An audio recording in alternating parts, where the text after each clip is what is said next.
Me da mucho gusto saludar a la doctora Claudia Agostoni. Bienvenida a este programa, Claudia, y a todos ustedes que nos siguen por el canal de YouTube UNAM Históricas. En esta, la última conferencia de este año del ciclo El historiador frente a la historia, organizada por el Instituto de Investigaciones Históricas de la UNAM y dedicado en esta ocasión a retos y perspectivas de la historia en el siglo XXI. Este es un ciclo especial, ya que con él celebramos el 30º aniversario de El historiador frente a la historia, iniciado en 1990, mismo que desde entonces se ha llevado a cabo puntualmente una vez al año. Hoy abordaremos el tema Historia y Salud Pública a cargo de la doctora Claudia Agostoni. No podríamos contar con una mejor conferencista para este tema. Ella es una reconocida especialista en el ámbito de la historia social, de la salud pública en México durante los siglos XIX y XX. Ha publicado numerosos libros sobre esta temática, entre los cuales cabe mencionar Médicos, campañas y vacunas. Qué actual suena esto, ¿eh? La viruela y la cultura de su prevención en México, 1870-1952. Las estadísticas de salud en México, ideas, actores e instituciones, entre 1810 y 2010, los métodos de los miedos en la historia, otro tema creo que muy actual, curar, sanar y educar, enfermedad y sociedad en México, siglos XIX y XX, y de normas y de transgresiones, enfermedad y crimen en América Latina, en el lapso de 1850-1950. Algunas de estas publicaciones, hago un poco de promoción, pueden adquirirse en la librería de nuestro instituto. Bueno, obviamente una vez que podamos volver a abrirla, o también pueden consultarse en línea a través de nuestra página, por quien esté interesado. Actualmente la doctora Agostoni desarrolla una investigación sobre la historia social de los servicios hospitalarios y las labores del personal médico y de la enfermería en diferentes hospitales de la Ciudad de México entre 1930 y 1960. Ella pertenece al Instituto de Investigaciones Históricas, es decir, el instituto que está organizando este coloquio, y ella es doctora en Historia por el King's College de la Universidad de Londres, en Inglaterra, maestra en Estudios Latinoamericanos por la London School of Economics and Political Science y es licenciada por nuestra Casa de Estudios, la UNAM. Ha sido profesora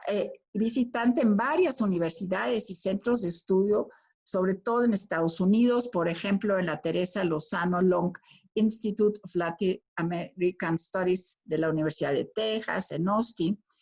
la History of Medicine Division de los Institutos Nacionales de la Salud en Maryland,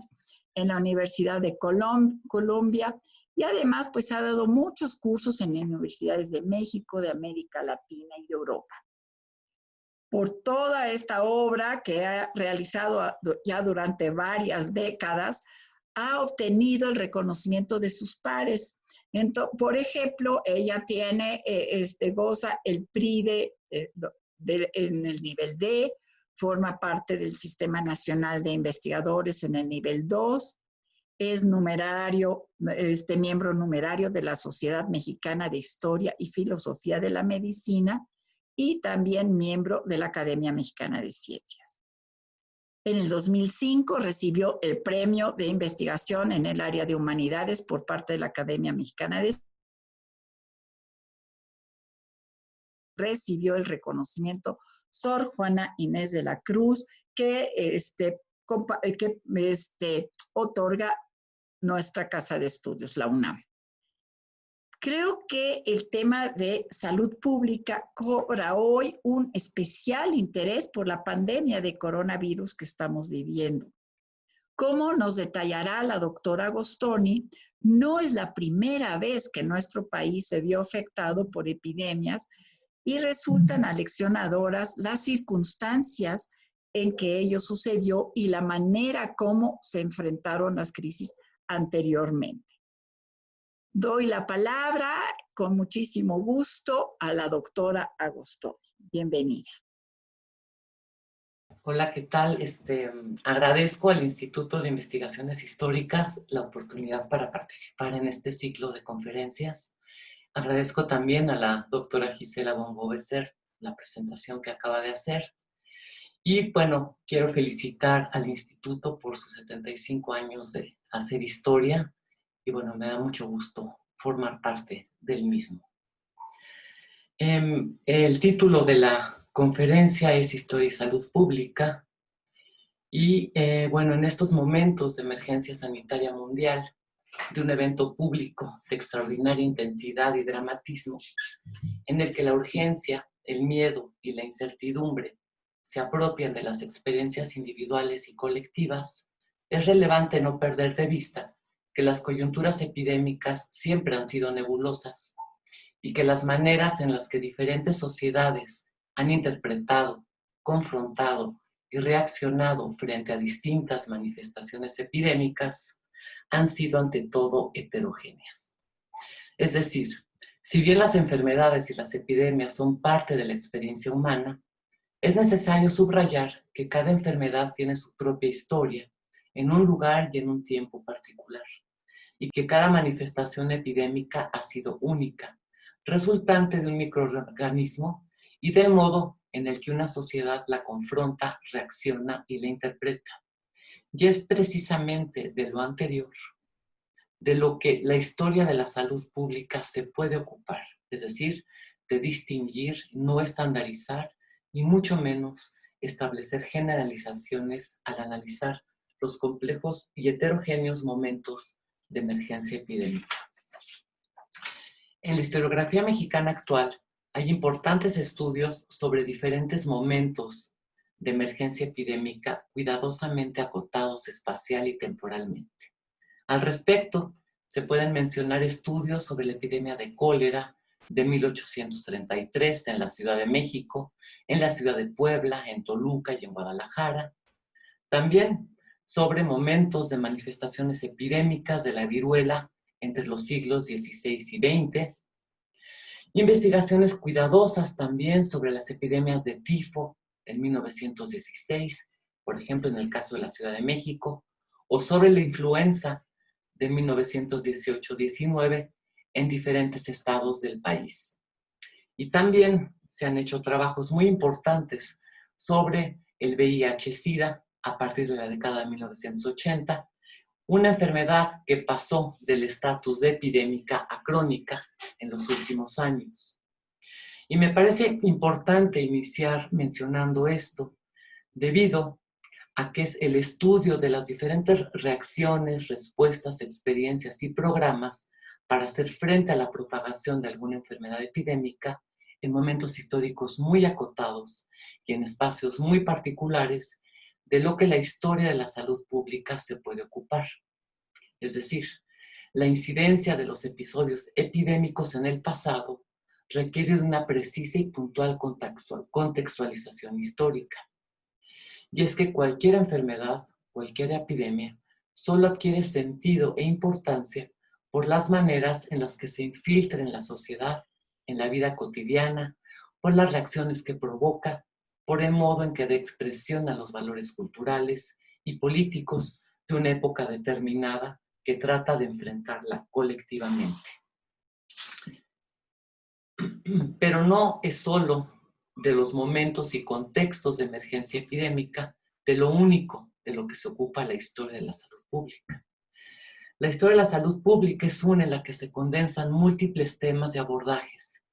Es un ámbito de investigación en el que el Estado, el poder político, los profesionales de la salud, las reacciones y las relaciones entre las instituciones de salud y las estructuras económicas, políticas y sociales,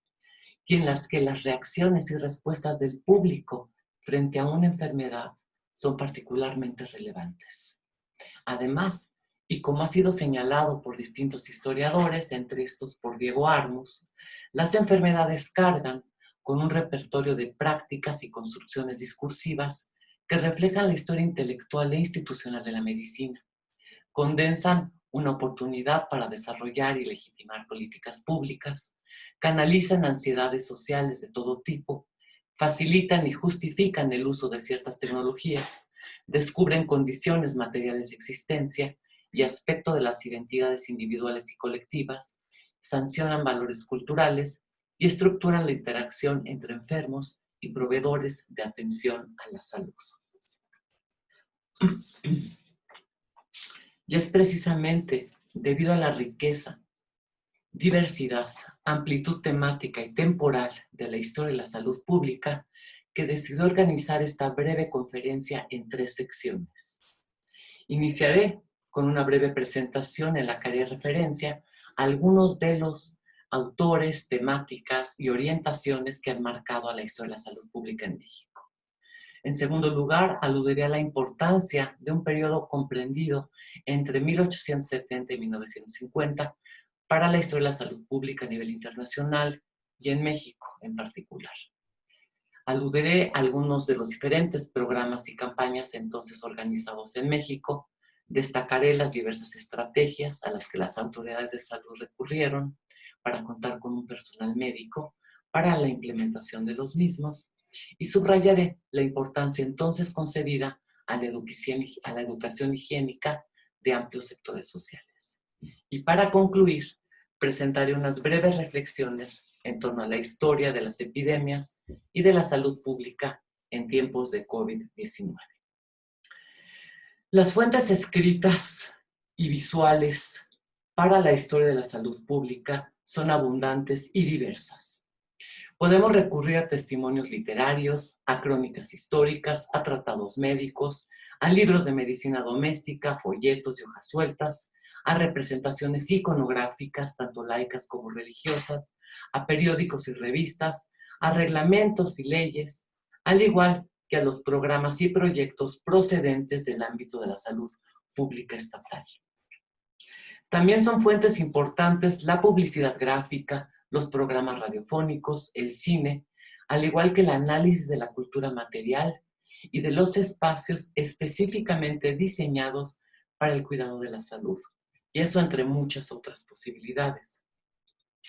Y además de esta pluralidad y diversidad de fuentes, han sido muy importantes las aportaciones metodológicas y conceptuales procedentes de la historia social, de la historia del trabajo y de la historia cultural y de la demografía histórica, entre otras áreas.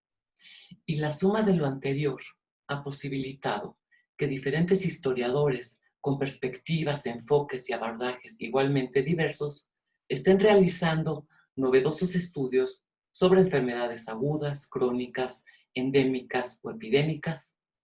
y que se estén ocupando también del estudio de los múltiples proyectos, propuestas y acciones desplegadas para evitarlas, contenerlas, combatirlas o erradicarlas. Además, también ha sido mayor el interés en analizar por qué la contención de algunas enfermedades ha sido considerada como prioritaria y por qué otros padecimientos no han generado una decidida intervención gubernamental. Y a todo esto también es importante destacar que durante mucho tiempo la historia de la salud pública no fue abordada o motivo de reflexión por parte de historiadores profesionales. De ello, se ocupaban numerosos médicos, funcionarios del ámbito de la salubridad, al igual que los responsables y participantes de la organización y puesta en marcha de los diferentes programas y campañas de salud. Y es precisamente por lo anterior que es importante destacar algunas obras clave. Por una parte, están las grandes historias de la medicina en México, como por ejemplo, la historia de la medicina en México desde la época de los indios hasta la presente, de Francisco de Asís Flores y Troncoso, publicada en el 88. También está el ensayo de geografía médica y climatológica de la República Mexicana, publicado en el 89 y escrito por el doctor Domingo Orbañanos, o bien la historia de la obstetricia o la historia de la medicina en México de Fernando Carranza, y publicado en el 34, entre otros. En este mismo sentido, también es importante mencionar otros estudios realizados por el destacado médico Francisco Fernández del Castillo, entre los que están los que siguen. Mis recuerdos de otros tiempos, que es un estudio biográfico del médico Eduardo Lisiaga, la historia de la Academia Nacional de Medicina, la historia bibliográfica del Instituto Médico Mexicano y los viajes de don Francisco Javier de Balmis, de 1960. También otra obra de consulta obligada es la historia de la salubridad y de la asistencia en México, que se publicó en 4 volúmenes en 1960 para conmemorar el aniversario número 50 de la Revolución Mexicana y el 150 aniversario de la independencia. Y este estudio, coordinado por los médicos José Álvarez Amezquita, Miguel E. Bustamante, Antonio López Picassos y Francisco Fernández del Castillo, presentó un detallado registro organizado cronológicamente de las acciones, los cambios y sobre todo de los logros que en materia de políticas y programas de salud se habían alcanzado en México desde la época colonial hasta los años finales de la década de 1950. Y en esos libros, al igual que en otras contribuciones muy importantes, es decir, esos y otras contribuciones corresponden a la historia más tradicional de la medicina, la que, como ya lo señalé, fue durante largo tiempo escrita por y para aquellos que ejercían la profesión, y en las que por lo general no se realizaba distinción alguna entre la historia de la medicina y la historia del ejercicio de la profesión.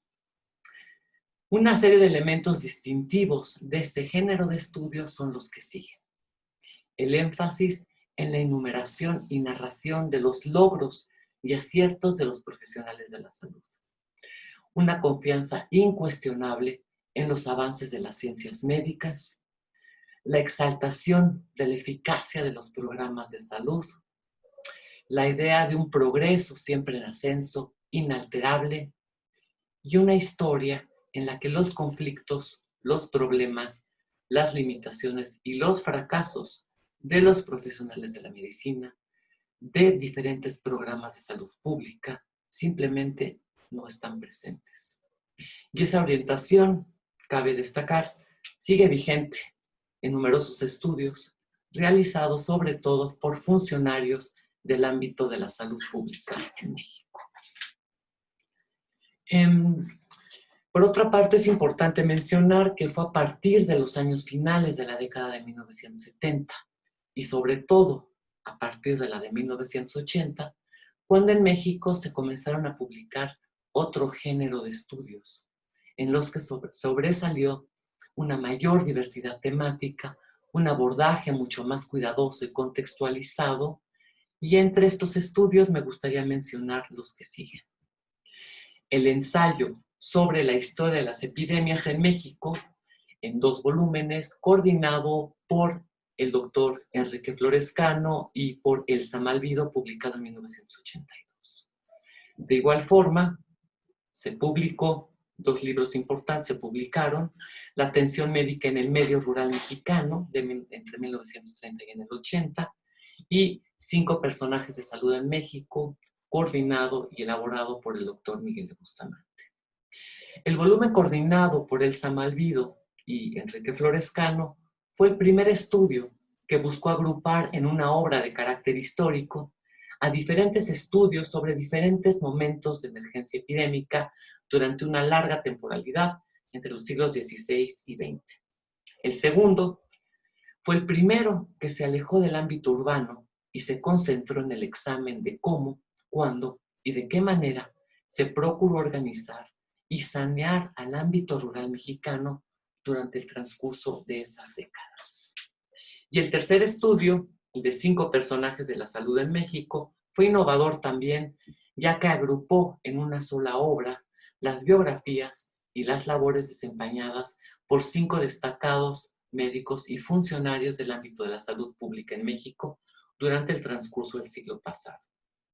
Así, en ese estudio se presentan pormenorizados análisis de las vidas y de la obra de José María Rodríguez, Alfonso Pruneda, Bernardo Gastelum e Ignacio Chávez. Bueno, y también se incluyó al médico español Francisco Javier de Balmis, responsable de la introducción de la vacuna contra la viruela en 1804 a la entonces Nueva España, y él al frente de la Real Expedición Filantrópica de la Vacuna. Pero fue sobre todo a partir de la década de 1980 cuando la historia de la salud pública se enriqueció aún más, debido a importantes aportaciones procedentes de la antropología y de la antropología médica. Y para ello solamente mencionaré algunos de los muchos títulos. Entre ellos están los estudios valiosos de Gonzalo Aguirre Beltrán y los de Eduardo L. Menéndez sobre antropología médica y Morir de alcohol, saber y hegemonía médica. Bueno, estas y otras aportaciones, pero también distintas publicaciones sobre la historia de la salud pública, elaboradas en diferentes países de América Latina, contribuyeron a que a partir de la década de 1990, este campo de investigación histórica comenzara a atravesar por un periodo de expansión, sofisticación y diversificación, que es un proceso de innovación que continúa. Y entre los cambios más relevantes, quiero mencionar los que siguen. El distanciamiento de las historias celebratorias del progreso, siempre ascendente e ineludible de las ciencias médicas y de sus actores,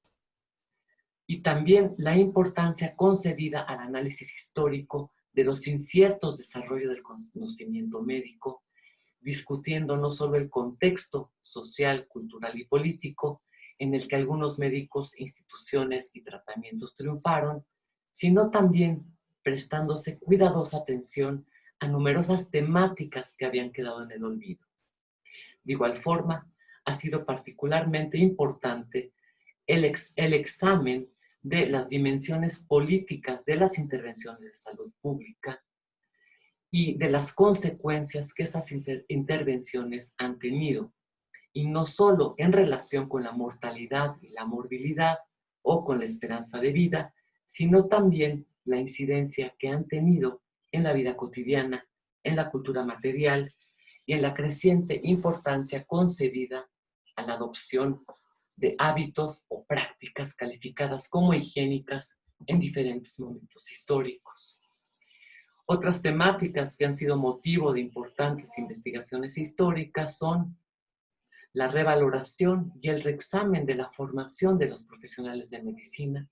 durante la época colonial o durante el siglo XIX o durante el transcurso del siglo pasado.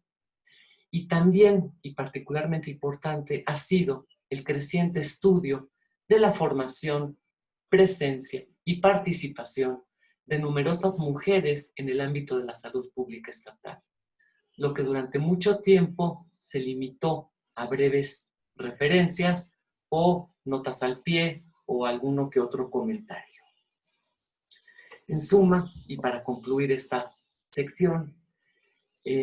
quiero destacar dos aportaciones adicionales. Por una parte, el estudio de las interacciones entre las instituciones nacionales de salud y diferentes organismos internacionales, como por ejemplo la Fundación Rockefeller en México entre 1920 y 1950. Y por otra parte, también ha sido muy importante el estudio de las consecuencias que tuvo la orientación marcadamente biomédica en la resolución de los problemas colectivos de salud durante el transcurso del siglo pasado. Es decir, la atención y el examen crítico que se ha hecho de la meta de la erradicación de enfermedades evitables, ¿sí? Y con ello también la centralidad que tuvo a lo largo del siglo pasado el empleo de las llamadas balas mágicas, vacunas, sueros antibióticos, quimioterapia, etc. Lo anterior incidió, como se ha estudiado, a que quedara en un lugar muy secundario la atención y resolución de los determinantes sociales de los problemas de salud. En suma, lo que me interesa de 30 años, la historia de la salud pública forma parte central de las investigaciones históricas en México y que en las mismas se ha prestado atención a numerosos temas que durante mucho tiempo se consideraron secundarios, marginales o simplemente no importantes. En lo que sigue, me voy a concentrar en un periodo clave en la historia de la salud pública estatal y me refiero a los años que transcurrieron entre 1870 y 1950. Aludiré a algunos de los programas de salud pública entonces organizados y al personal de salud que participó en los mismos. También haré referencia a la centralidad que tuvo la educación higiénica para amplios sectores sociales y al gradual surgimiento de numerosos espacios para la atención y el seguimiento médico de los habitantes del país, como por ejemplo centros de higiene infantil, clínicas, sanatorios y claro está, también la construcción de grandes hospitales, sobre todo a partir de la segunda mitad de la década de 1930. Aquí, el Sanatorio para Tuberculosos de Huipulco, ¿sí? Fue durante las décadas de 1870 a 1950 cuando la salud pública estatal se consolidó, afianzó y expandió, cuando se experimentó también una creciente confianza a nivel nacional e internacional en que los problemas de salud colectiva podrían ser solucionados eficazmente, y también de una época cuando el personal médico y de enfermería se multiplicó a un ritmo sin precedentes. Lo anterior, sin duda, derivó de la consolidación de la teoría microbiana de la enfermedad, de la creciente fabricación de sueros y vacunas, además de tratarse de un momento en el que emergieron y se afianzaron diferentes especialidades médicas, así como la epidemiología, y lo que dotó de nuevas dimensiones a las propuestas de intervención en materia de salud pública a nivel internacional. También fue un periodo en el que las intervenciones en el ámbito de la salud pública buscaron incidir de manera directa en el medio social y familiar, por lo que se organizaron campañas y servicios dirigidos a grupos poblacionales específicos, como por ejemplo servicios de higiene infantil e higiene escolar, servicios de salud materno-infantil, campañas contra el alcoholismo y el consumo de las drogas y para evitar enfermedades de transmisión sexual. De igual forma, fue durante este periodo cuando la construcción y el funcionamiento de clínicas, centros de salud, hospitales públicos y privados y los de la seguridad social a partir de 1943 transformaron las labores y las actividades del personal de salud, las experiencias de los pacientes y del público en general, primero en los ámbitos urbanos y después en diferentes localidades y municipios rurales. Además, es importante destacar también que fue durante ese periodo cuando la bata blanca, el estetoscopio, el microscopio y la jeringa, al igual que el mundo del hospital, del laboratorio, de la sala de operaciones y de la sala de espera, pasaron a formar parte de las referencias y de las experiencias cotidianas de hombres, mujeres y niños. Y también se trató de una época en la que periódicos, revistas, cómics, películas, cortometrajes, al igual que la radio, dieron profusa visibilidad al ámbito de la salud pública estatal.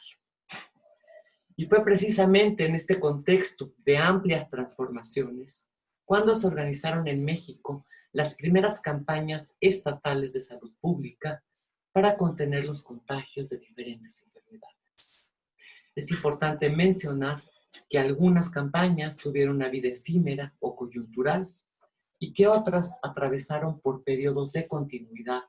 como en el caso de la Campaña Nacional de Erradicación del Paludismo o como en el caso de las campañas de vacunación contra la viruela.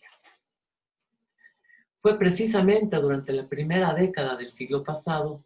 cuando se organizaron las primeras campañas sustentadas en medidas de larguísima historia, como las cuarentenas, la separación y el aislamiento de individuos enfermos de personas sanas, pero también cuando se recurrió a los más relevantes avances hasta ese momento registrados en la bacteriología y la inmunología. Así, por ejemplo, en 1902 se organizó una campaña contra la peste bubónica que asoló hasta 1903 al entonces territorio de Baja California y al puerto de Mazatlán. En esta campaña tuvieron una decidida participación el Consejo Superior de Salubridad y también el Poder Ejecutivo, y fue la primera que se sustentó en los hallazgos de la bacteriología. Un año después, la fiebre amarilla o vómito prieto, como también se le conocía, procuró ser contenida por las autoridades del estado de Veracruz y las de Yucatán en conjunción con el gobierno federal. Para ello, se procuró eliminar al vector de esa enfermedad, al mosquito Aedes aegypti, se levantaron censos sanitarios de la población, se aisló a los enfermos en hospitales y lazaretos y se realizaron cuidadosas inspecciones de las embarcaciones y de la tripulación de las mismas, entre otros elementos. Poco después, en 1907, los contagios de la tuberculosis pulmonar en la Ciudad de México llevaron a que el doctor Eduardo Lisiaga, entonces al frente del Consejo Superior de Salubridad, estableciera que era esencial contener los contagios de la también llamada peste blanca. Y para ello se privilegió una campaña de educación higiénica para que la población supiera que esa enfermedad se propagaba por una bacteria invisible a los ojos del público, pero presente en todo lugar, además de realizarse radiografías y pruebas de laboratorio de los posibles enfermos para determinar la presencia o no del llamado bacilo de Koch. Otras enfermedades que ocuparon la atención, los recursos y las acciones de las autoridades de salud fueron la sífilis en 1908, el tifo, sobre todo la epidemia de 1916, y la de influenza, o de la entonces llamada gripe española, en 1918 y 1919. Estas últimas dos, como ha sido examinado, tuvieron lugar precisamente en el contexto de la fase armada de la Revolución Mexicana. Y también la contención de los contagios de la viruela, una enfermedad que era endémica en el país, pero que proseguía generando brotes epidémicos, destacó en la empresa sanitaria gubernamental. En esas y en otras campañas y programas de salud pública organizados durante el periodo de 1870 a 1950, participó un amplio, heterogéneo y altamente desigual personal de salud. Es decir, formaron parte de esos programas médicos generales y médicos especializados en diferentes especialidades, enfermeras de hospitales, enfermeras visitadoras, sanitarias, epidemiólogos, técnicos de laboratorio, entre otros. También es importante destacar que en esas y en otras campañas de salud también tuvo una participación de manera directa e indirecta un buen número de personas ajenos al mundo de la salud pública estatal, como en el caso de maestros urbanos y rurales y numerosos padres de familia. Y mencionar esto es importante, debido a que considero que en la historia de la salud pública no basta con prestar atención a la legislación en materia de salud o a los funcionarios del ámbito de la salubridad, o ver cómo se diseñaron los programas y las campañas. Es igualmente relevante analizar en qué actores recayó la responsabilidad de implementar el día a día de las campañas de salud pública. Además, este personal fue precisamente el interlocutor clave entre el público y las autoridades de salud, y es al personal al que correspondió no solo implementar los programas específicos, sino también realizar una ardua labor de educación higiénica, de persuasión y de convencimiento, y bueno, también en ocasiones recurrió a la coerción o a la imposición. Es importante destacar también que la salud y su cuidado por parte de un personal amplio y experto fue un requisito fundamental para cumplir con los principios de justicia social plasmados en la Constitución Política de los Estados Unidos Mexicanos de 1917, en la que se consignó que la salubridad era un deber esencial del Estado y por lo que se facultó al Congreso para dictar leyes sobre ciudadanía, naturalización, colonización, inmigración y salubridad general de la República. Pero una constante durante el transcurso del siglo pasado fue la escasez de personal médico, en relación, claro, con el número de habitantes, que como sabemos, aumentó vertiginosamente a partir de la década de 1940. Y además, el escaso personal médico con el que se contaba, estaba sobre todo concentrado en los principales centros urbanos. Como pueden apreciar, la presencia de un personal médico reconocido por las autoridades era bastante limitada. En 1930, por ejemplo, el registro que se tenía era de 4.767 médicos debidamente titulados para una población que superaba los 16.5 millones de habitantes. Lo anterior significaba que en 1930 la proporción era de un médico por cada 3.451 personas. Además, la mayor parte de los médicos estaban concentrados en la Ciudad de México, siendo que en Querétaro, por ejemplo, a cada médico correspondía un promedio de 52,000 habitantes distribuidos a lo largo de más de 6,000 kilómetros cuadrados. Correspondió al Departamento de Salubridad Pública en funciones entre 1917 y 1943, emitir la legislación sanitaria de la República, mejorar las condiciones sanitarias de puertos, costas y fronteras, organizar diferentes programas y campañas para contener la propagación de enfermedades infecciosas, evitar el desarrollo de epidemias y también alentar los principios más básicos de la higiene pública y privada. Además, fue en 1926, durante el gobierno de Plutarco Elías Calles, cuando se promulgó el primer Código Sanitario de la posrevolución, sustentado en la Constitución de 1917, y en la que se delimitaron los ámbitos de la acción e intervención federal y local en materia de salubridad. Sin embargo, en 1927, un año después de la promulgación del Código Sanitario, primero de la posrevolución, se celebró la primera reunión de las autoridades sanitarias de la República, y justamente en esa reunión lo que se reconoció fue que un problema fundamental para impulsar cualquier programa de salud pública en el país, el problema fundamental era la ausencia de un amplio y bien preparado personal médico y paramédico. Es decir, el país carecía de un personal de salud debidamente capacitado y equilibradamente distribuido a lo largo del país.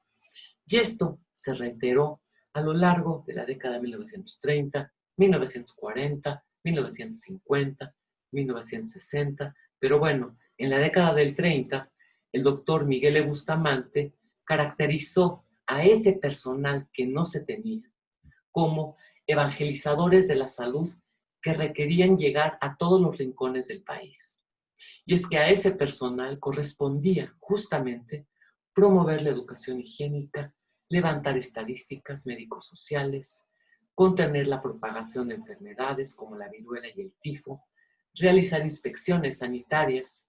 e inspecciones de alimentos y bebidas. Todo ello enunciado durante ese momento, la década del 30, como esencial para fomentar una sociabilidad moderna, nacionalista y productivista. Y fueron diferentes estrategias a las que se recurrió para tratar de conformar a un personal en salud pública, ¿sí? Una institución muy importante fue la Escuela de Salubridad de México, creada en 1922, y la que en un principio solamente aceptó el ingreso de médicos titulados que desearan especializarse en salud pública. Para 1925, 3 años después, y debido a la urgencia de contar con un personal médico numeroso, abrió sus puertas al público en general para preparar a un personal técnico, no necesariamente graduado en medicina, pero en cuyas manos recaería justamente poner en marcha diferentes programas de salud. La Escuela de Salubridad ofrecía los siguientes diplomas: ayudante de laboratorio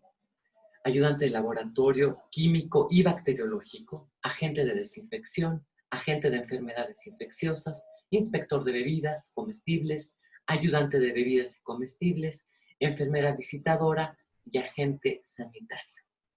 Y fue precisamente en ese personal, el que pasó a formar parte de diferentes campañas de salud pública organizadas, siendo una de estas la de la vacunación sistemática de la población contra el virus. Para ello también se recurrió a otras estrategias para conformar a un personal vacunador. Por ejemplo, se crearon las llamadas brigadas móviles de vacunación, integradas por 3 médicos, 4 practicantes o 4 o 5 enfermeras, y a este personal reiteradamente se le calificó como soldados de la vanguardia de profilaxis, y la que se decía que tenía la consigna de correr ciudades y adentrarse en las más agrestes regiones para llevar a los hogares la vacuna y las enseñanzas de la higiene pública y privada. Pero también se organizaban, por ejemplo, cursos express para que inspectores sanitarios y enfermeras tituladas se trasladaran a alguna de las 32 delegaciones sanitarias federales para vacunar.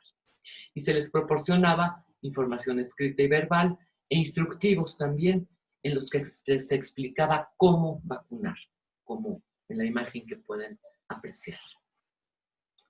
También otro lugar donde se trató de ampliar o de preparar a un personal para implementar las campañas y los programas de salud pública fueron los centros de adiestramiento o training stations instalados por la Fundación Rockefeller en la Ciudad de México y en el estado de Morelos a partir de los años finales de la década de 1920, donde se capacitó a hombres y a numerosas mujeres, ¿sí?, en las técnicas de vacunación,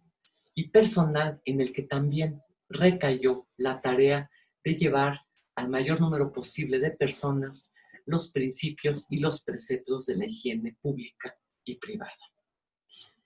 A ese personal se sumó otro en los 30 también. Por ejemplo, en 1936 se instituyó el Servicio Médico Social para los pasantes de la carrera de la medicina y se estipuló que durante el desempeño de sus labores, durante 6 meses en localidades rurales sin médicos diplomados presentes, tendrían que estar ahí durante 6 meses realizando labores médicas y curativas, ¿sí? Y también aplicando la vacuna y, claro, divulgando los principios más básicos de la higiene pública y privada. También participaron en campañas de vacunación obligatoria las enfermeras visitadoras que laboraban en los centros de higiene infantil de diferentes ciudades o el personal de la Oficina de Higiene Rural y Medicina Social, creada en 1937, siendo que tan solo entre septiembre del 37 y mayo del 39, 650 enfermeras adscritas a esa oficina aplicaron más de 1 millón de dosis de vacuna. Ahora, ¿por qué detenerme en el personal de salud? Me parece muy importante detenernos en el estudio de quiénes conformaban, quiénes así hicieron posible o no la implementación de programas de salud pública, debido a que en diferentes historias institucionales, se hace alusión a los que diseñan los programas, al personal que los implementa, por lo menos en papel, a la administración de los mismos, pero quiénes eran justamente esos actores que hacían posible el día a día de las campañas. Algo muy importante es que en estas campañas de salud pública, por lo menos hasta 1950, participó un personal de múltiples procedencias, que carecía de homogeneidad en lo referente a su formación y que también no seguían de una manera homogénea el día a día de sus labores. Es decir, es ante todo un personal de salud heterogéneo, con procedencias muy distintas, ¿sí? Y que en estas campañas o programas de salud también participó un personal ajeno al mundo de la salud pública institucional, como por ejemplo maestros urbanos y maestros rurales, instituciones educativas, padres de familia, trabajadoras sociales, sacerdotes y los medios de comunicación, en particular la prensa, la radio, el teatro y el cine, fueron muy, muy importantes. Ahora, ese personal amplio, diverso, heterogéneo, ¿sí?, fue precisamente el que participó en las campañas de vacunación contra la viruela, ¿sí?, entre otras campañas, pero menciono la viruela porque es una campaña que tuvo una larguísima historia, inició en 1804 y concluyó en 1952, cuando se anunció la erradicación de la viruela epidémica del país, ¿sí? Y durante esa larguísima historia, ¿no?, esta temporalidad vasta, ¿sí?, participó un personal ante todo heterogéneo y desigual, ¿sí? Ahora, la erradicación de la viruela es la única enfermedad que ha sido o que se logró erradicar de nivel mundial en 1980, pero en México, el caso específico de México, es importante prestar atención a estas campañas y a este personal por una serie de motivos, ¿sí? Prestar atención a estas nos permite, por una parte, ver cómo, a través de las campañas de salud pública, fue posible ampliar y fortalecer la autoridad y la visibilidad del Estado a lo largo de la República Mexicana, ¿sí? También este tipo de campañas fueron centrales para reafirmar el valor de la medicina alópata diplomada por encima de otras prácticas y sistemas médicos de curación y de atención. También fueron fundamentales para promover la adopción de prácticas y de hábitos higiénicos entre las poblaciones urbanas y rurales. Fueron también muy importantes para un más puntual conocimiento de los principales problemas sanitarios del país, ¿sí?, porque en muchos de esos programas se realizaban también estudios epidemiológicos y se realizaban censos sanitarios. Y además la fabricación de vacunas, sea la vacuna de la viruela o otras vacunas, fueron muy importantes, ya que con ello se reiteraba, ¿no?, o se hacía alusión a que la fabricación de estos recursos de origen biológico era una prueba irrefutable del compromiso de los gobiernos de la posrevolución con la promoción de la medicina preventiva. Sin embargo, en esas campañas y en otras, al privilegiarse la aplicación de recursos de origen biológico, como sueros y vacunas, o el uso indiscriminado del DDT en las campañas contra la malaria o el paludismo, o bien la prescripción masiva de antibióticos, sobre todo después de la década de 1960, dejaron de lado la resolución de los determinantes sociales de múltiples padecimientos, cuya atención y contención habría requerido atender y evitar la profundización de las inequidades sociales. Bueno, para concluir, deseo destacar que una notable y completamente comprensible consecuencia de la pandemia de COVID-19 ha sido el súbito y generalizado interés que ha despertado la historia de la salud pública. Cotidianamente se publican infinidad de artículos reflexiones, comentarios y opiniones, algunos de parte de historiadores y otros de muchas personas que hasta el mes de enero, pues la verdad es que no tenían interés en la historia de la salud pública o tampoco se interesaban por la historia de las epidemias, ¿sí? Pero es muy importante destacar que la historia de diferentes momentos de emergencia epidémica ha cautivado la atención de numerosos historiadores durante larguísimo tiempo. Y los motivos de ese interés son múltiples. Parte de las respuestas pueden obedecer a que una epidemia magnifica las relaciones entre los sistemas económicos y las condiciones de existencia. Ilumina dimensiones poco conocidas de las mentalidades, de las ideologías y de las creencias religiosas. E ilustra también los esfuerzos para fomentar, cuidar y resguardar la salud individual y la de las colectividades por parte de una multiplicidad de actores en un momento histórico muy particular, marcado por una enorme incertidumbre. Además, las epidemias han sido y continúan siendo un importante estímulo para la ampliación de las atribuciones, obligaciones y responsabilidades estatales. Son momentos únicos a partir de los que es posible analizar los temores y los prejuicios y las ideas acerca de, por ejemplo, las normas y los estereotipos sobre los enfermos, entre otros elementos. Las epidemias son acontecimientos multifacéticos, ¿sí? Aluden al temor y a la súbita muerte de los individuos, que a diferencia de otro género o manifestaciones de la enfermedad, poseen un claro acotamiento temporal. Son episódicos.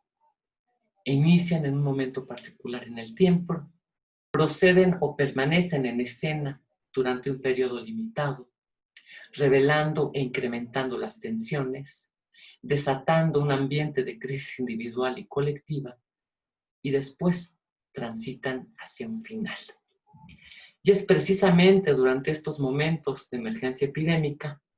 cuando se han conformado también coyunturas decisivas e importantes para impulsar, promover y garantizar la prevención y la preparación para enfrentar posteriores o futuros momentos de emergencia epidémica. Pero la experiencia histórica también ha constatado que cuando termina una epidemia, sobreviene una suerte de amnesia colectiva, que se acompaña de la ausencia de una previsión sistemática para hacer frente a futuras emergencias sanitarias, ¿sí? Esto de alguna manera lo hemos constatado de manera muy cerca en México, ¿no? En 2009, con la pandemia de influenza AH1N1, no es tan lejano ese momento, no obstante, sobrevino o le siguió una ausencia o una suerte de olvido colectivo, ¿sí? Y la ausencia de una previsión sistemática para hacer frente a futuras situaciones de emergencia epidémica. Y bueno, un elemento distintivo del momento que estamos viviendo en estos momentos con la pandemia de COVID-19 es la centralidad que ha adquirido el mundo del hospital. El mundo del hospital está permanentemente presente en los medios masivos de comunicación, en todos sus vertientes, tanto en México como a nivel internacional. Y en México en particular, todos los días somos informados de cuántos hospitales fijos y cuántos hospitales de campaña están funcionando, cuántos hospitales adaptados están en funcionamiento. Y también se nos informa o nos enteramos de el personal médico y de enfermería agotado, escaso, carente de equipo de protección personal, etc. Estamos constantemente, cotidianamente informados del mundo del hospital en sus diferentes vertientes, ¿sí? Y estas imágenes nos están proporcionando un escenario pandémico inédito del mundo del hospital, ¿sí? Y nos exigen, como historiadores, ¿sí? Y como el público en general también, la evaluación y resolución de las carencias y limitaciones que durante mucho tiempo han prevalecido en la atención médica en el país, ¿sí? Es decir, es fundamental realizar una profunda revaloración histórica y política, económica, social y cultural de la importancia que tiene la salud pública. La historia de la salud pública, que tanto en las políticas y los programas de salud pública como en la historia de la salud pública, prestar cuidadosa atención al personal médico y al conjunto de las profesiones sanitarias, ¿sí? Creo que eso es algo que cotidianamente estamos viendo en estos momentos y que la historia puede ser una manera o puede contribuir de manera importante para esta revaloración profunda que exige el ámbito de la salud pública estatal. Y bueno, con eso termino. Muchísimas gracias y bueno, gracias. Bueno, pues yo quiero felicitar muchísimo a la doctora Claudia Agostoni. Yo creo que cumplió perfectamente el objetivo que nos propusimos al hablar de que este ciclo iba a tratar los retos y perspectivas de la historia en el siglo XXI, y creo que nos dio un fantástico análisis de cuáles han sido las características de la historia de la salud pública y cuáles han sido las ventajas de que los historiadores, ahora algunos pocos historiadores, hay que decirlo, se han ocupado de estos problemas. Como ella nos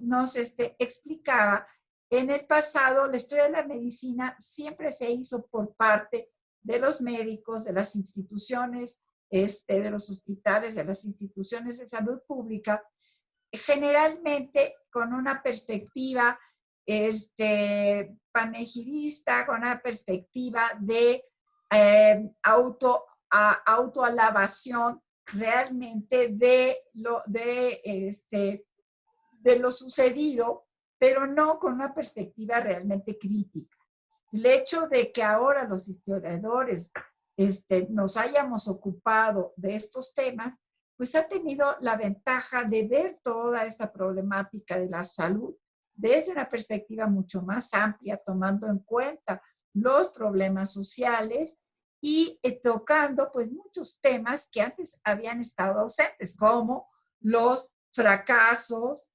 lo que no sucedió bien, las omisiones, las problemáticas, la falta de médicos, de equipo, de todo esto. Creo que sobre todo en un momento coyuntural tan importante como el que tenemos ahora, en donde todos nuestros ojos están justamente enfocados hacia los problemas de la salud pública, creo que es sumamente importante pues recurrir a este tipo de análisis para que también contribuyamos a que nuestras autoridades pues lo tomen en cuenta y pues no caigamos nuevamente en la amnesia, ¿verdad? De cómo nos ha explicado la doctora claramente que pues hace muy pocos años, de hecho nos enfrentamos con la pandemia esta del H1N1 y pues esto ya se nos había olvidado y realmente no tuvimos la previsión de estar preparados para pues enfrentar ahora la situación de una manera pues más expedita. Entonces, creo que ha sido muy afortunado que esta sea la última conferencia, puesto que es la temática que ahora nos ocupa a todos, y pues ojalá que de verdad podamos tener todos mucho mayor conciencia de la importancia y necesidad que es estar atrás de la atención realmente de estas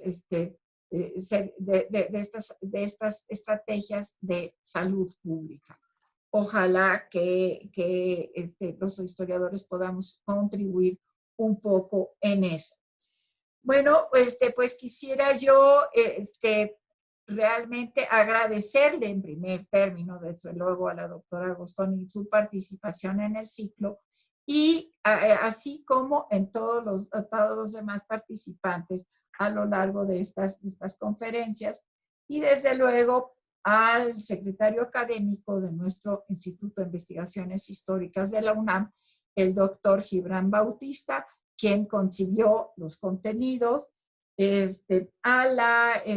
secretaria técnica, la maestra Miriam Izquierdo, quien coordinó toda la parte técnica, que por cierto ha resultado muy bien, como ustedes lo pueden constatar. Igualmente al equipo técnico del instituto, es decir, al equipo de cómputo, con su directora, la doctora, la ingeniera Teresa Mondragón, así como al ingeniero Alonso González, que es quien ha llevado a cabo todos estos enlaces. Pues muchas gracias a todos, gracias a este esfuerzo conjunto. También quisiera yo agradecer a YouTube UNAM, que nos ha permitido pues llegar a todos ustedes y poder compartir estas interesantísimas conferencias. Realmente me siento muy honrada de que la doctora Ana Carolina Ibarra, la directora de nuestro instituto, pues me haya hecho el honor de que yo clausurara este